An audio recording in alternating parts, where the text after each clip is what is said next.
You got notes? Yeah, but I got my page. my notes are like pyramid head. Probably a penis. So I wrote down the names of the 6 characters. So you got Sharon, Rose, Christopher, Christabella, Dahlia, Anna, Sybil, and then I can never remember Kim Coates' name. Coochie. Oh yeah, Gucci. Gucci. Yeah, it's Gucci, right? Yeah, it's Gucci. Oh, Gussie. But what's his first name? Sheriff. Oh yeah. He was born to be a cop. It mentions it if you pause, like Sean Bean is looking up stuff in the town. It mentions his first name, and I didn't bother pausing it at this time. Don't forget Colin. Who? Oh yeah, Colin. You ready? Yeah, as ready as I'm gonna be. Silent Hill. Silent Hill. Happy Halloween. Yeah, I have never played a Silent Hill game. So I went into this completely uninundated. Uninfluenced? There you go. That word that you said. I have to say that, I think it's an important message that this movie brings, that someone puts the mask on Sean Bean's face, and it's the only movie he's ever lived through. Masks work, people. 2020.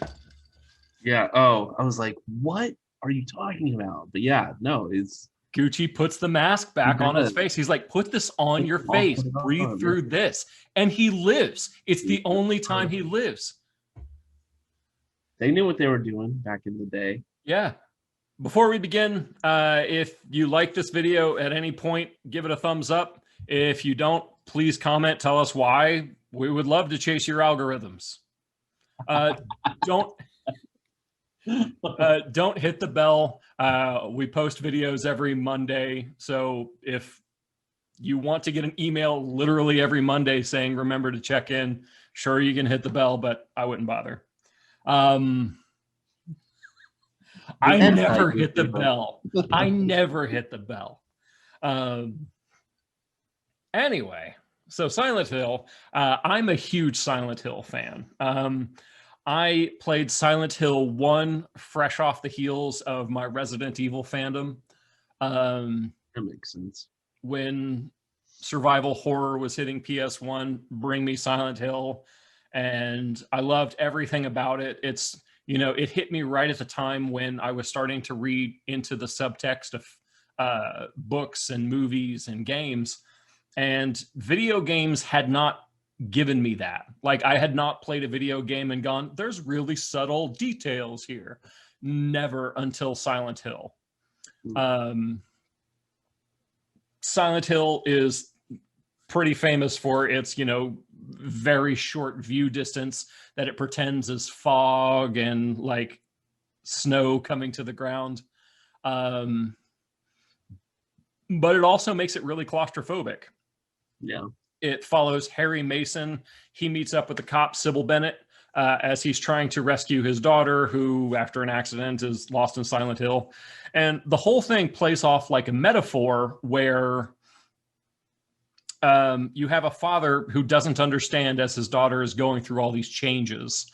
And he can point to all these things around the town of Silent Hill, like maybe it's her friends at school who are the monsters. Maybe it's the mall or her stay at the hospital or a trip to the amusement park. And he sees all these changes where his daughter is kind of becoming a demon.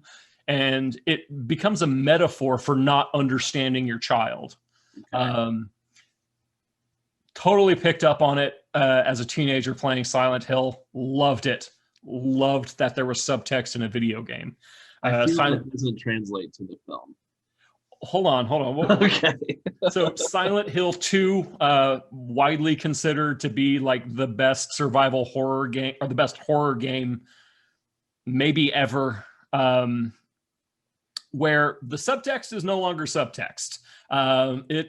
It will jump out where you have this guy who goes to Silent Hill because he gets a letter from his wife who he knows to be dead.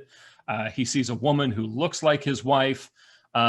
This is the game where Pyramid Head comes in, and you have the sexy nurses, which become kind of this visual staple that you'll wind up everyone has to pay homage to, because it's brilliant, not because it's bad. I mean, it's absolutely brilliant. But throughout the game, you encounter other people who are in different Silent Hills while you're there. Like a woman is plagued by, I think it's her father, who died in a bed, and there's a boss monster that's literally a bed that's attacking her, because that's what her demons are.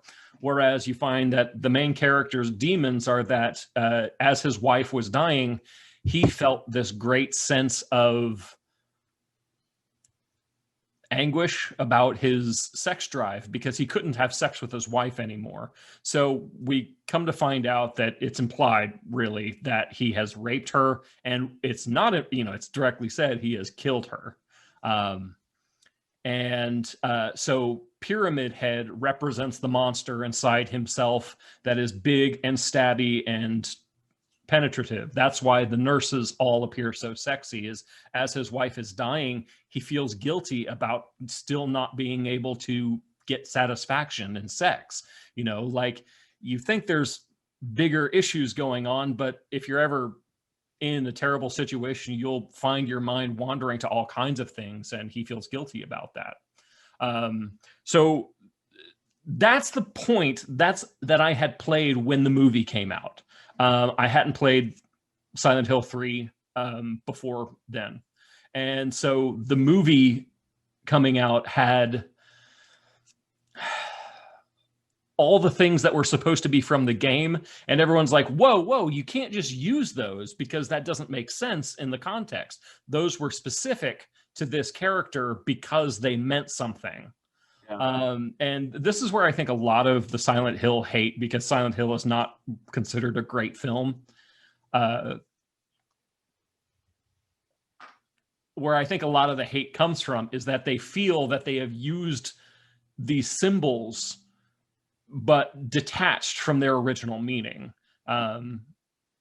Pyramid Head is literally just a raping penis. That's why he has the big pokey weapons. That's like his main thing, is thrusting in small, confined areas. Why does he have a large head that's a pyramid? Because he's a penis. I don't know what yours looks like, but mine does not look like a pyramid. Just gonna put that out there. Okay, he's a metaphorical penis. Like, I don't know what you want. Would you want him like walking around like floppy? Like, maybe if you had like a fireman's hat on or something. I mean, yeah, I suppose that would be like much more literal. Or like, but no, he's supposed to be a metaphorical penis, like an obelisk, I suppose. Essentially. Yeah. And it's also very intimidating. I don't know if, like, I mean, sure. It's not supposed to be like, oh, a gentle penis that you would make love to. Yeah. This is the rape. That does. Yes. Okay. Continue. So I didn't have anyone to see Silent Hill with. And I literally started phoning friends going, hey, do you want to go see a scary movie? I'll pay for it. I just need someone else to go with me. Like, I had to see this with someone else, like opening day, and no one was there. It's an empty theater. I think I was the only one excited for it. It's okay. It's fine. I've been excited about movies that literally no one else is hyped for. I mean, I think I saw Constantine opening night, and it was like 10 people there or something. I don't know. Point is, I've been to opening nights of movies. People are like, why are you here? Yeah. Cosmopolis was one. Nobody in America knew it was coming out, I guess. And it was only open in 6 theaters. Okay. Like, I had to chase this movie down. But anyway, so Silent Hill. For Across the Universe. I had to go to LaFont to see it. Oh, Julie Taymor. They didn't get it until they got it way after everybody else. Yeah. I like early Julie Taymor. That was more like a Julie Taymor impression. I don't give a shit. It was a Beatles musical, and I loved every second of it. So Fair enough. whether it's an imitation or not, it was great music. The story was passable. It's fine. And I respect bold choices better than safe choices. So, and it certainly had that, some of it. Okay, so Silent Hill. The story is Sean Bean plays Christopher, who is married to Rose, and they have an adopted daughter, Sharon. Sharon sleepwalks, yells about Silent Hill, and Christopher's solution is to put her in a hospital and give her medicine. So Rose essentially kidnaps their own daughter and is going to take her to Silent Hill to see if something just jogs her memory. She is stopped by a police officer, Sybil Bennett, played by Laurie Holden. And she is, what bothered me about that whole segment at the gas station is that one, she's wearing her sunglasses at night, and she's a motorcycle cop. And two, she is like really invested in Rose and Sharon. Like Sharon is like upset about something I can't remember, but Rose is just like, oh, get back in the car or whatever, goes inside to pay for the gas she's already pumped. So that dates this movie. Yeah. And then Sybil is like talking to her, and even Sharon's like, look, I don't talk to strangers. And I'm sitting here like, yeah, who is this T-1000 fucker like trying to get in here? Like that bothered me so much. So Sybil is definitely concerned with kids being kidnapped. It's a personal matter for her. That is explained later, but I mean, in the moment, I'm like, what are you doing? Leave those people alone. The sunglasses, I think, are because she didn't have goggles. And if you're a motorcycle cop going through the woods, yeah, okay, it's goggles or bugs, your choice. One of them's in your eyes. I think it's goggles or bust is the... No, it's bugs.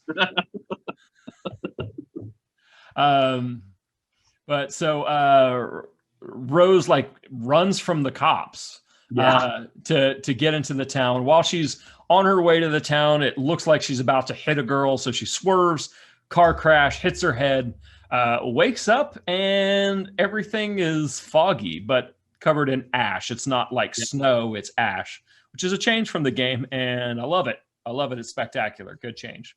Okay.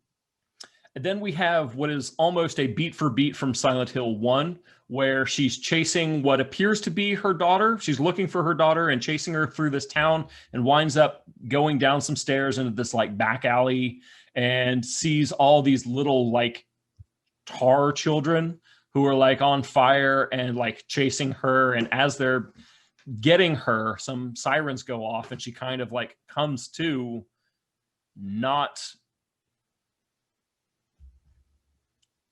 covered in tar evil children who have disappeared. She goes back to the car and finds a picture that says school on it.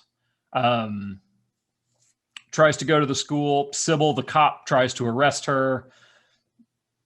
They wind up going to the school. She winds up getting separated as monsters, all over. She goes to the school and follows what she thinks is her daughter to a bathroom. In the bathroom is a weird monster with a key in its mouth, but it's like a person being tortured, like pulled apart by barbed wire.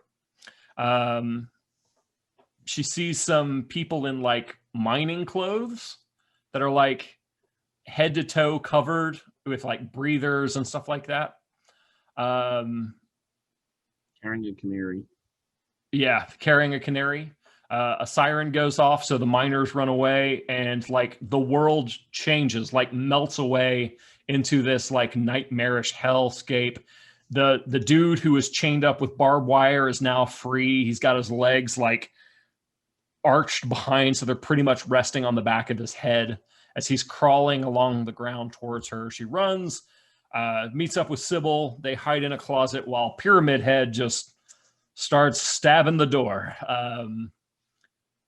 While that's going on, the sirens go off again and everything disappears. Pyramid Head disappears. All these cockroaches disappear.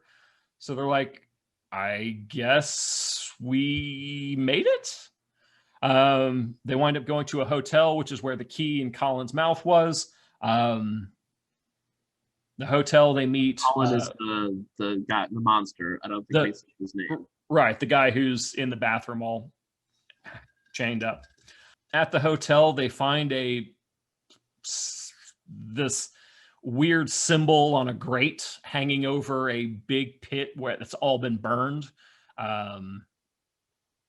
And they have to run from there really quickly because sirens are going off, and they get pulled towards this church. And Pyramid Head takes a girl and like rips her clothes and skin off. Yeah, completely flays her. Yeah. So there they meet Christabella, who leads her flock of faithful. And they are safe from the darkness in the church, as they put it. But so they ask her for help. They ask to be taken to wherever they could find the little girl. And Christabella's like, the demon will know, so I guess you can go ask him, but you'll probably die. So they take her to the hospital where the demon supposedly is. And that's when they find out that her daughter looks like the daughter of a child they burned 30 years ago. So they assume they're a witch, and now they're trying to burn them all. The Sharon gets away, or Rose gets away and goes into the hospital but they capture Sybil. In the hospital, she meets a demon and the girl Alessa, who they burned 30 years ago. And the demon's like, look, the girl you have, Sharon, like just a 10-minute explanation of what happened. Yeah. The whole exposition montage. Yeah, an exposition montage, which I'm sorry. I mean, but the thing is, like, as long as this movie is, that moment of exposition, this what sucks, is like it was necessary. It was. Like, it explains why things have happened, what's going on. It shows that Colin probably molested Alessa, when he comes to life, his tongue is like flicking around and stuff, which is pretty sexual. And since he's paired with Pyramid Head, now that you say the thing about being rapey, I think those go hand in hand. Absolutely. So yeah, it shows like she's being mocked and teased and thinks she's a witch. She doesn't understand why. Goes into the bathroom we were in earlier, and Colin's in there cleaning, and then he just kind of like looks at her, and then the next scene is her being helped out of the bathroom. I'm like, oh damn, Colin. Yeah. What are you doing? So something that was revealed to me is that Rose of Sharon is a flower, and so is Dahlia. Yep. So I don't know. There's a lot of biblical stuff in this movie. So anyway, those are the only things that I have like really. I'm sure you're gonna get to it, but okay. So the exposition is that Christabella has burned Alessa because Dahlia, Alessa's mother, won't reveal who the father was. And so she's a child out of wedlock. And so they assume she is a demon and has to be burned in order to restore purity. Yeah. So they try to burn her, but the girl is like, it starts a fire that burns the entire town. We find that many of the bodies were never found. People just went missing. And Alessa wound up in a hospital, and there she made a deal with the demon to trap everybody in her hell, in her worst nightmare. And the only thing is that she can't get her full revenge because these people have a faith that keeps them out of the church. So she can't just go get revenge. So she needs Rose to go in and help her get revenge, to tell them that they're already dead, to reveal to them. So not a well-written scene. But Sharon pick up on the thing that they were already dead. Unless if they explicitly state it, then I completely did not hear it. But yeah. Rose will say when walking through during her, constant shaking off of people like holding her back, that you're already damned. Okay. And there's a few other really good hints. For example, in the memories, like when you're looking back in the memories, Dahlia is young, has red hair, and Christabella looks the way she does now. Yeah. But that was 30 years ago. And now Dahlia is old. She has white hair, wrinkles, is an old woman, but Christabella is still young. There's a few other hints that everyone there is dead. For example, we see Rose hit her head in the car. We hear that Sybil has crashed her motorcycle. And when we first see most of the people coming towards the church, they do so through a cemetery, kind of a symbolism of, to get here, you must die. Right. But so Rose goes back. Oh, they also burned Sybil to death. But she was already dead, right? Yeah. Okay. Trying to keeping up. So everyone's already dead. But so Sybil is burned, and Rose is trying to tell them that they're already dead, that they just don't know it yet. They have been convinced that there was an apocalypse and the whole world is gone. And Rose is like, no, I've seen there is a world out there. There is life, but you don't get that. You're even Sybil, the last thing she says is, you're in your own hell, which they created for themselves. And that's pretty blatant, is you're dead here. But so when finally Christabella is like frustrated enough with Rose, she stabs her, and the blood coming out of Rose opens up the doorway into hell, basically inside the church.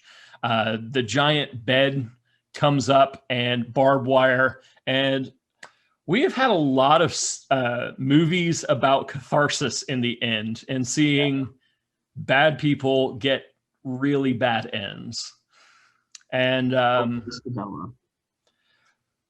Christabella gets it real bad. Yeah, I know.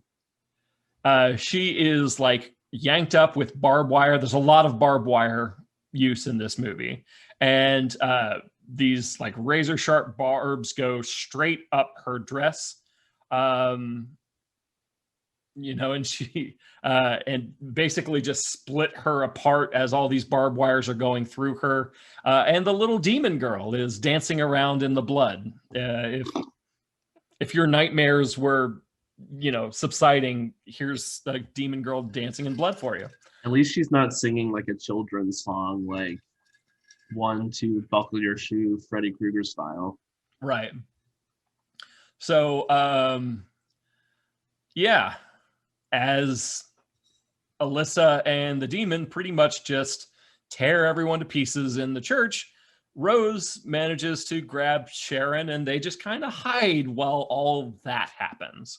Afterwards, they wake up, they walk past Dahlia, who is also fine, and they get in their car and are now able to leave the town. They head back home, where they are home, and so is the husband, Christopher, but they are separated. He is in one world and them another.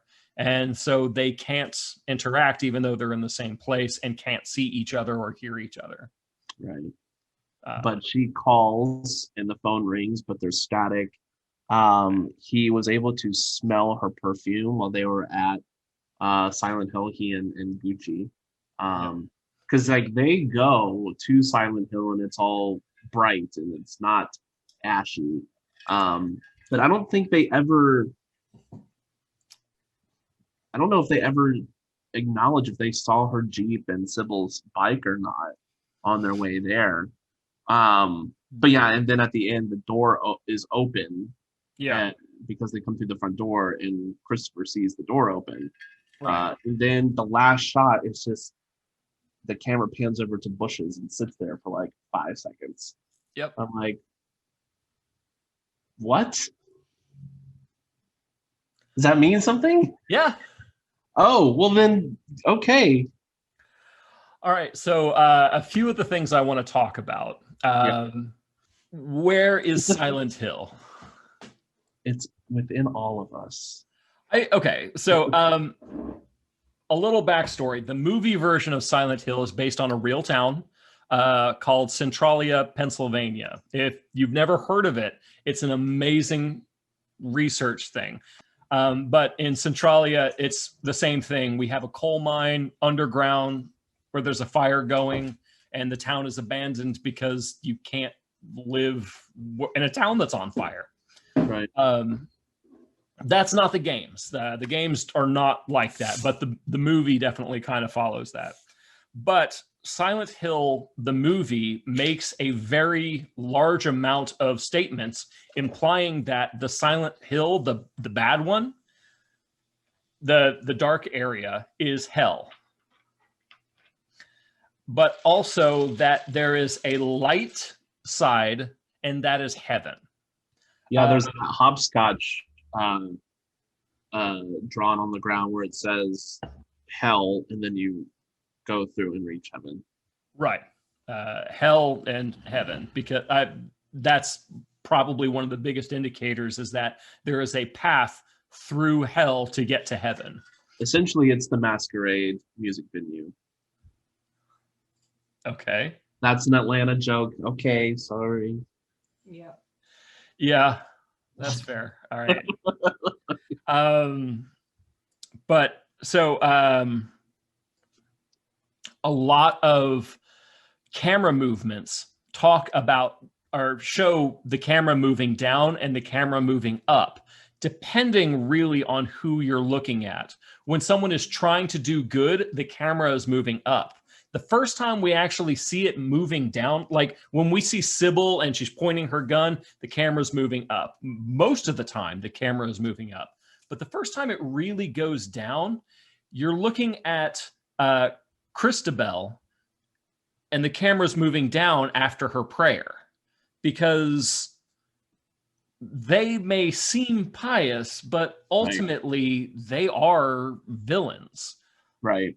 So there's a great line where Chris Da Silva, Sean Bean's character, is talking to Sheriff Gucci, and he's like, "You call that justice?"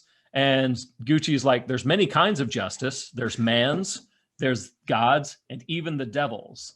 And he's kind of tying all those things together, linking them. So the justice of God, maybe it's the justice of the devil, and maybe those aren't as far apart as we might think. Right. I think in a lot of ways they have died many times and continue to be in Silent Hill. The example is like they've been there like 30 years and that church is still full. Yeah. You know, it's still has, 30 or 40 people in there. And early on in the movie, we see roaches eating the people in the miner suits. And then we see Pyramid Head dragging one of them with them. They're dead. When she goes to the court, we see this person in one of the mining helmets who has been disemboweled and is laying there. But I think those same people are also in the church, because when she goes to the church, she sees them bringing down more suits. which were all hanging. And those hanging suits are very similar to bodies she's seen hanging all around, because I think they're the same people. And I think they keep going through this over and over again. I mean, it makes sense because the town, the darkness comes and like turns into the hellscape, like the paint peels away and they go through, like a 10 minute of just horror, and then everything goes like resets back to what it was. So I guess, I mean, I don't think you're far off.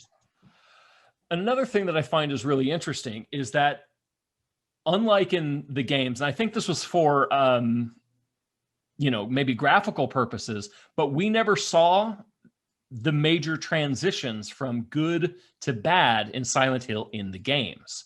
And in the movie, we absolutely do.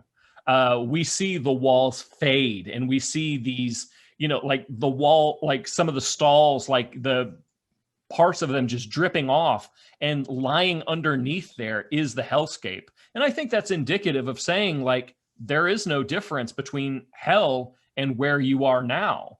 Yeah. This is the same place. There is no difference. It's there the whole time, just kind of under the surface. So what's your takeaway on, like I pointed out a little while back about Rose of Sharon and Dahlia, like they're flowers. We were thinking like, so Dahlia is like an analog, I suppose, to Rose. Like she is not a foil, I wouldn't say, but I think Rose sees herself as Dahlia, as potentially being Dahlia. Dahlia, okay, so Rose is a mother, and a mother to Sharon, just like Dahlia was a mother to Alessa. And a lot of the things that scare mothers of happening to their daughters happen to Alessa. A mother is scared that her daughter's going to get raped, scared that her daughter is going to wind up in a bathroom with a Colin.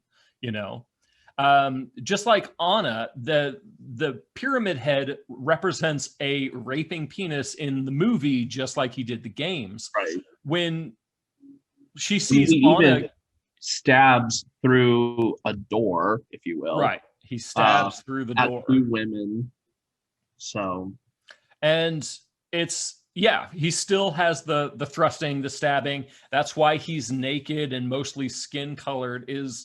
It is a sexual threat. It's not just a violent one. When, like, he doesn't kill Anna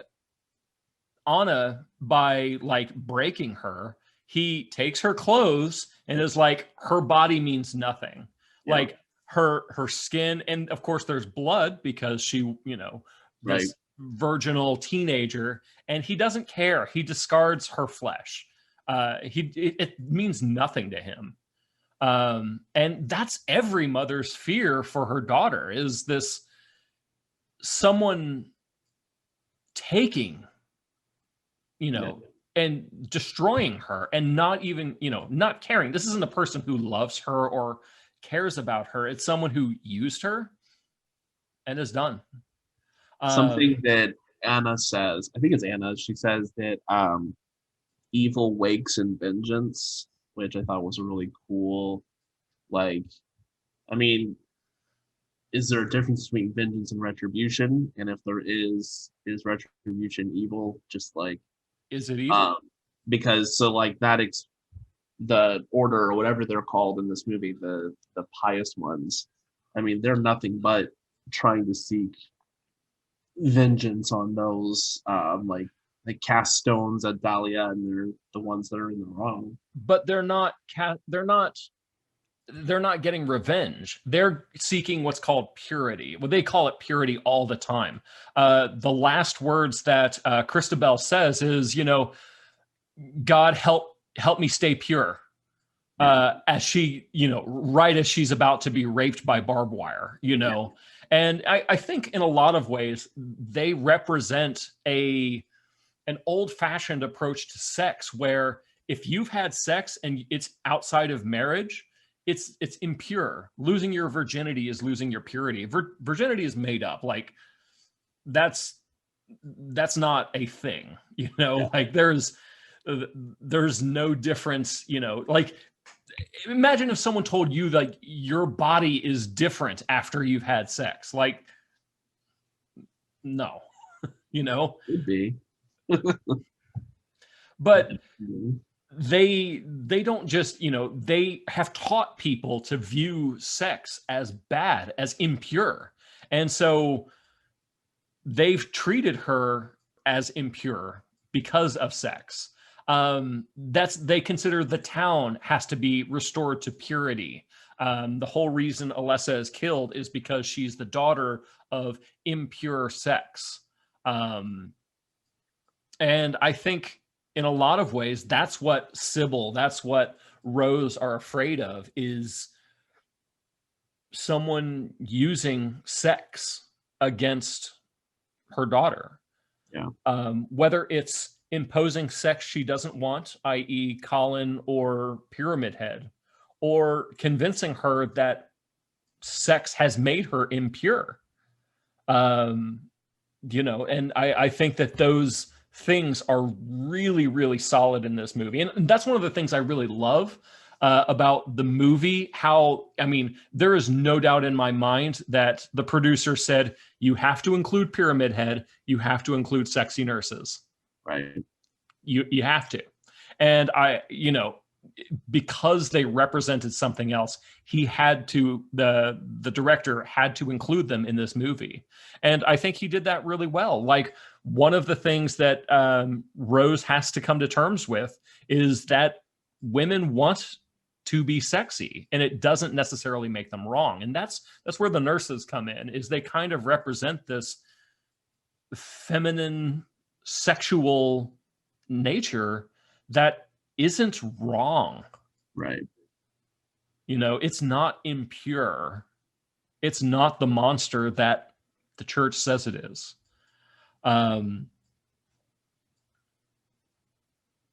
But it can be scary. I think it shows how much sex is on her mind. Yeah. And I'm going to go a little further. I think Rose is worried that Sean Beam is raping Sharon. Or she's worried that he is going to try to sterilize all of the things about Sharon that make her interesting. Okay, that, yes, I could possibly see, but why try and get back to him then, if that's the fear? I don't think she really wants back. I think if she wanted to be alive at the end of this story, she could have, but she wanted to keep her daughter safe. And so heaven for her is her and her daughter, and no one unsafe.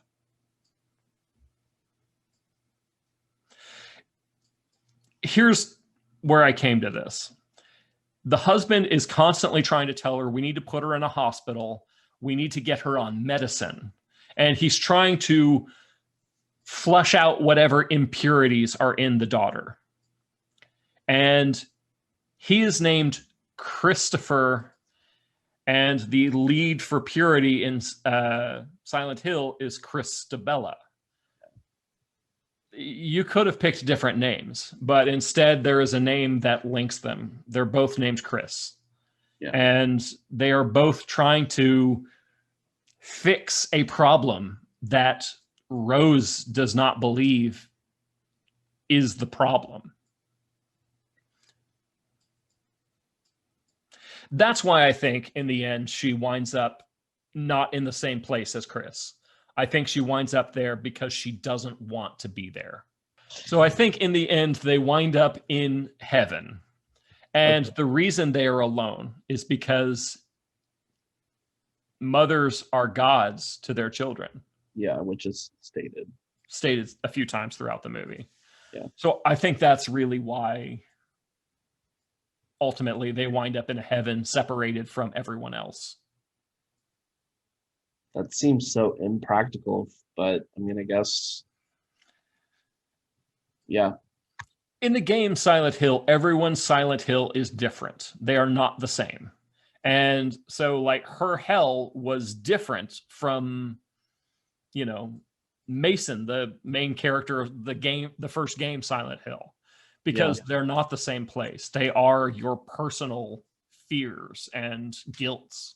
Why do you think they didn't just do a film version of the game? Why do you think they changed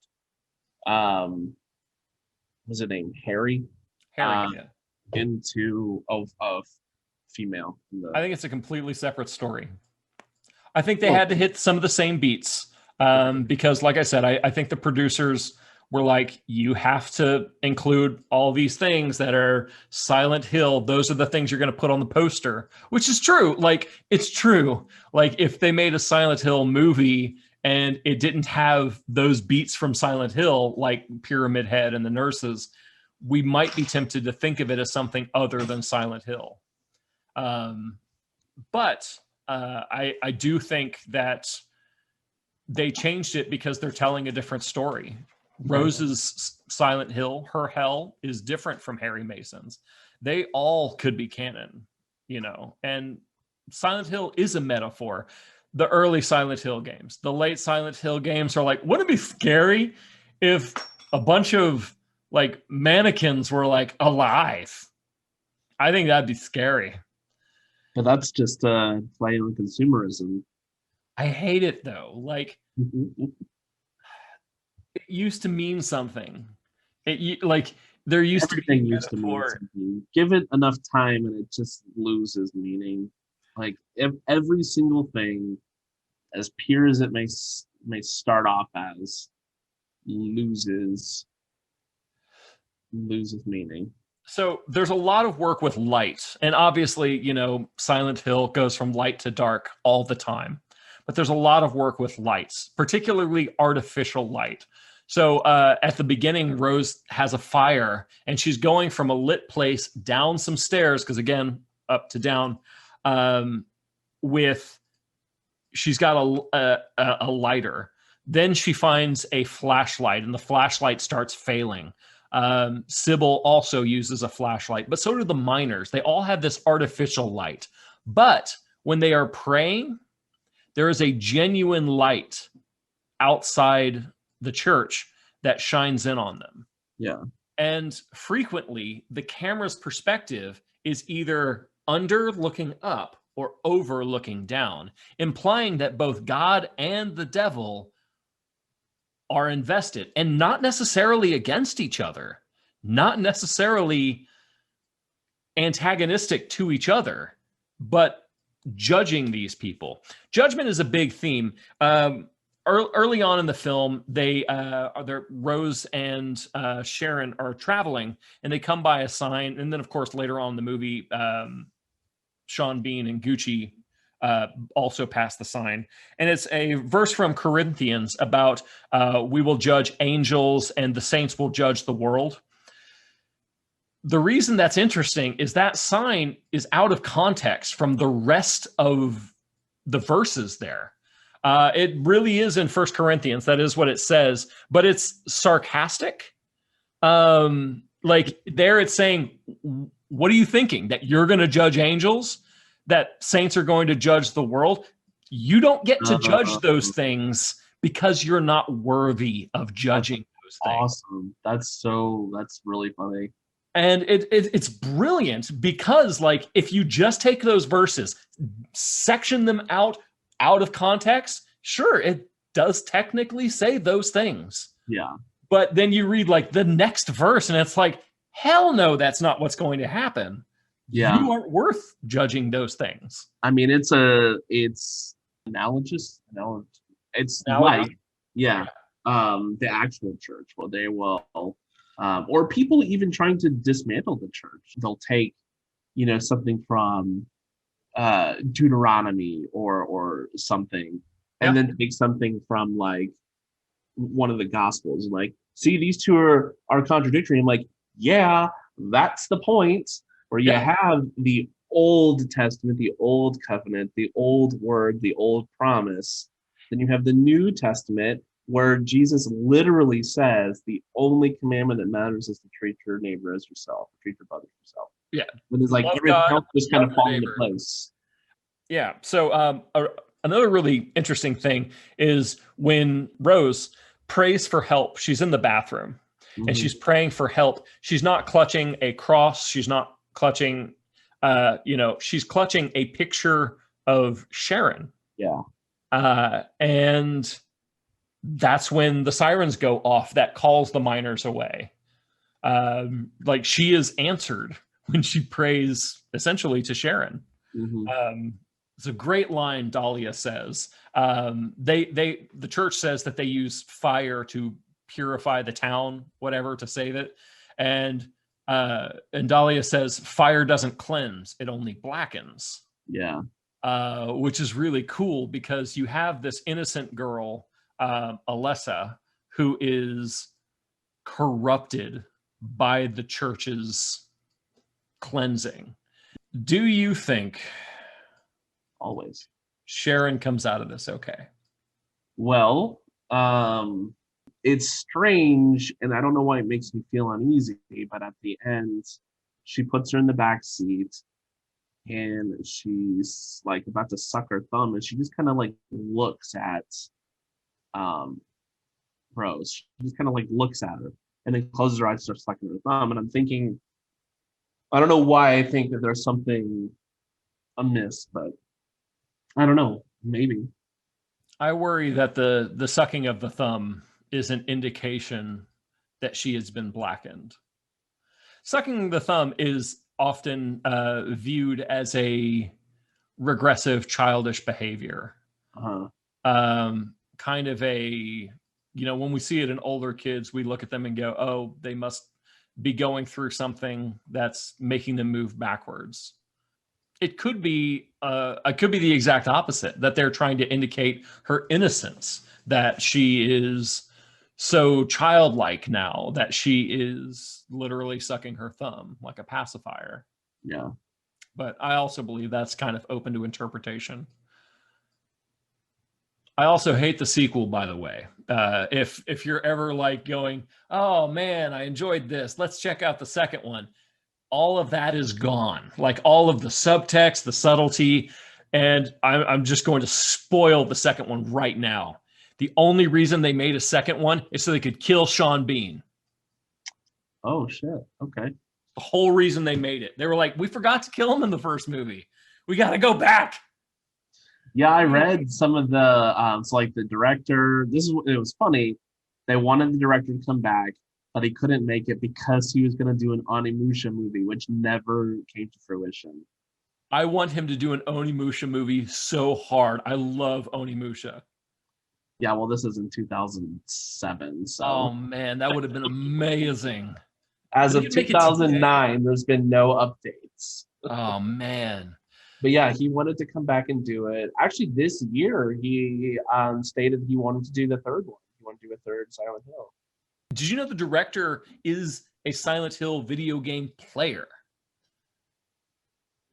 No, I didn't, but it makes sense.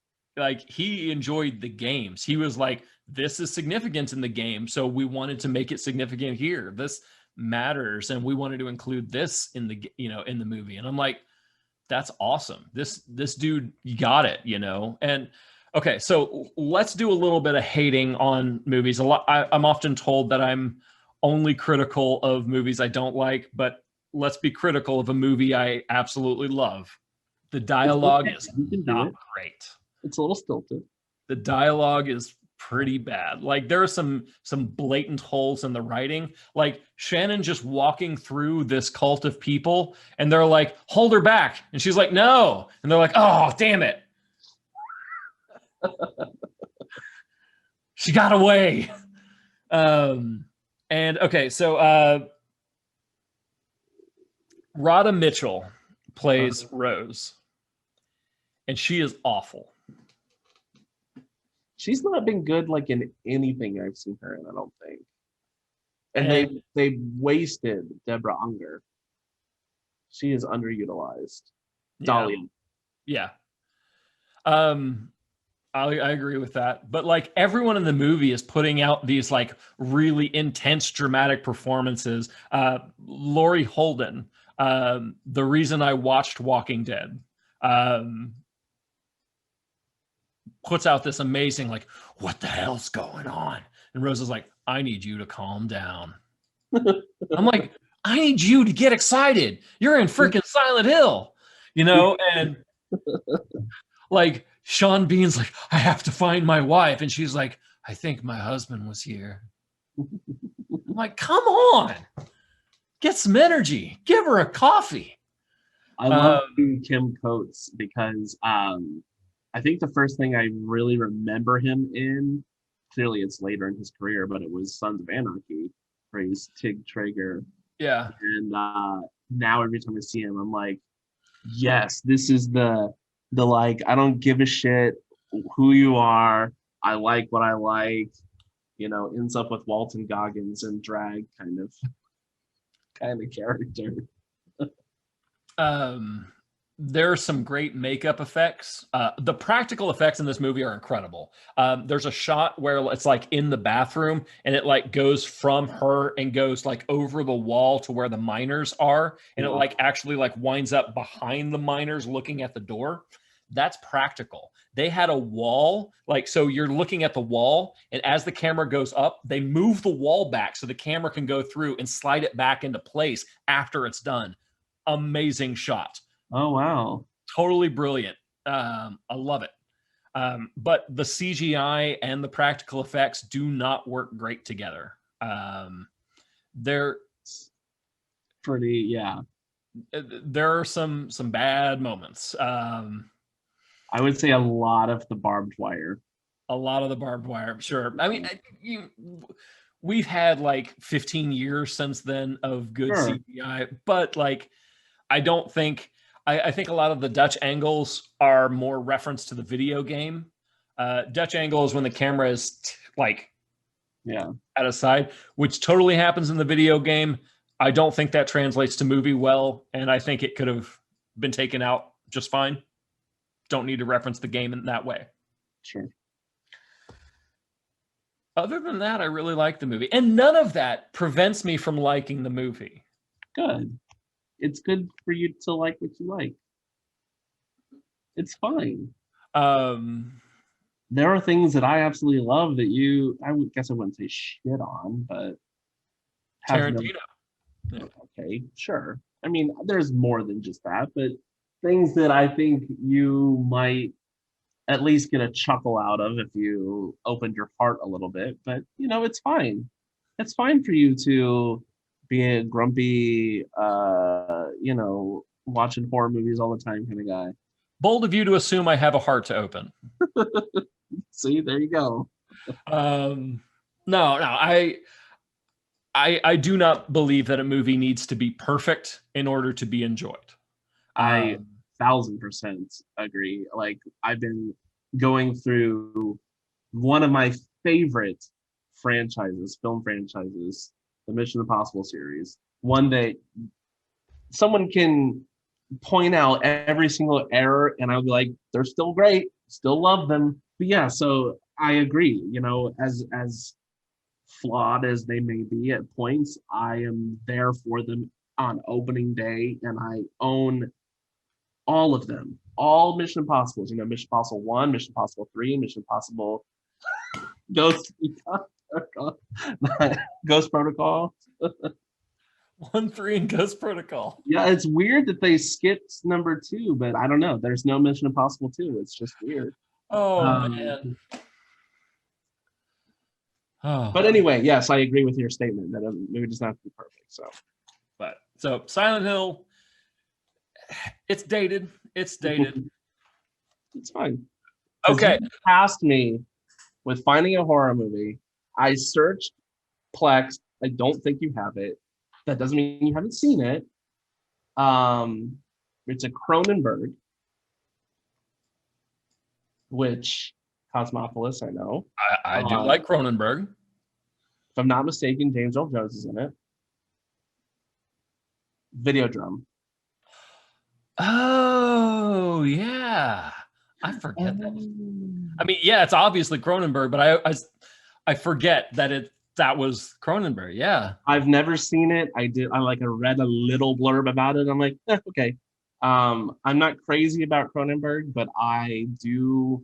Um, I think body horror is interesting. I'm way more into like psychological thriller kind of stuff, but if I'm trying to branch out, body horror makes me uncomfortable.